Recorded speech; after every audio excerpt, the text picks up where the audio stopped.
नमस्कार. लाडकी बहीण योजनेबद्दल एक मोठी आणि महत्त्वाची अपडेट आहे. नोव्हेंबर महिन्यापासून यात काही मोठे बदल झाले आहेत आणि त्यामुळे अनेकांचे पैसे अडकू शकतात. चला, हे नवीन नियम नेमके काय आहेत ते अगदी सोप्या भाषेत समजून घेऊया.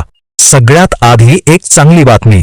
थोडा उशीर झाला, पण नोव्हेंबर महिन्याचा हप्ता आता लाभार्थ्यांच्या खात्यात जमा व्हायला सुरुवात झाली आहे.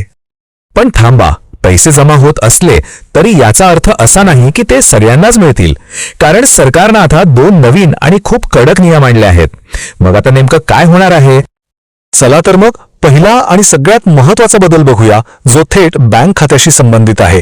सरकारनं पेमेंटच्या पद्धतीतच एक मोठा बदल केलाय, ज्यामुळे काही विशिष्ट बँक आता या योजनेतून वगळल्या जाऊ शकतात. यात आपली बँक तर नाही ना? चला पाहूया. हो, तर सरकारने या योजनेच्या पेमेंट सिस्टममधून तब्बल 8 प्रकारच्या बँकांना वगळण्याचा निर्णय घेतला आहे. मग नक्की कोणत्या खात्यांना धोका आहे?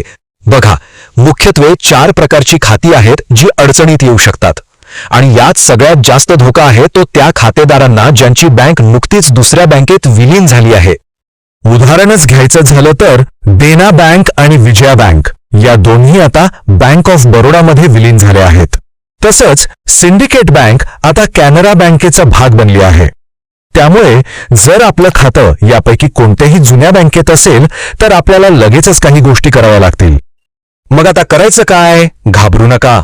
सगळ्यात आधी आपल्या बँकेच्या शाखेत जा आणि या विलिनीकरणाबद्दल नीट चौकशी करा.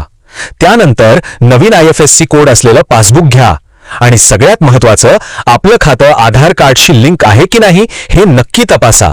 या 3 सोप्या गोष्टी आपल्याला योजनेतून बाहेर पडण्यापासून वाचवू शकतात. बरं, हा झाला बँकेचा मुद्दा. पण आता दुसऱ्या नियमाकडे वळूया. हा नियम आहे पात्रतेबद्दल, म्हणजे लाभार्थी कोण असू शकतं यासाठीचे नियम सरकारने आता खूपच कडक केले आहेत. हे बघा, इथेच आपल्याला मोठा बदल दिसतो. आधी कसं होतं, जवळजवळ सगळ्यांनाच योजनेचा लाभ मिळत होता. पण आता तसं नाही. आता प्रत्येकाच्या पात्रतेची अगदी काटेकोरपणे पडताळणी केली जात आहे. नोव्हेंबरचा हप्ता मिळवण्यासाठी आता 2 मुख्य अटी आहेत आणि दोन्ही पूर्ण करणं बंधनकारक आहे. पहिली अट म्हणजे अर्ज हा जून किंवा जुलै 2024 मध्ये जमा केलेला असावा आणि दुसरी अट, आधीचे सर्वच्या सर्व 15 हप्ते आपल्याला न चुकता मिळालेले असावेत. यात एकही हप्ता चुकला असेल तर अडचण येऊ शकते. आणि यासोबतच KYC म्हणजे नो युअर कस्टमर ही जी प्रक्रिया आहे ती सुद्धा आता अधिक कडक झाली आहे. आपलं KYC आधी पूर्ण झालेलं असेल तरीही त्याची पुन्हा तपासणी होऊ शकते आणि यामुळेही काहींचे पैसे अचानक थांबू शकतात.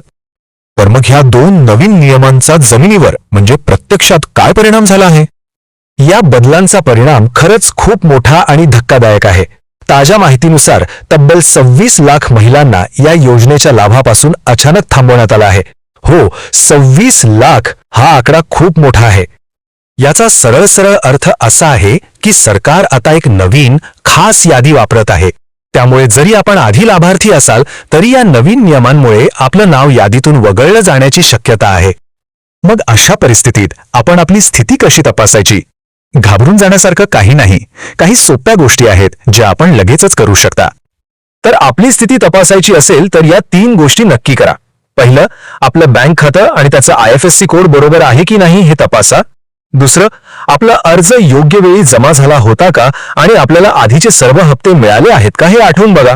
आणि तिसरं, बँकेत जाऊन आपलं KYC अपडेटेड आहे याची खात्री करून घ्या. ही सगळी परिस्थिती एका मोठ्या प्रश्नाकडे आपलं लक्ष वेधते.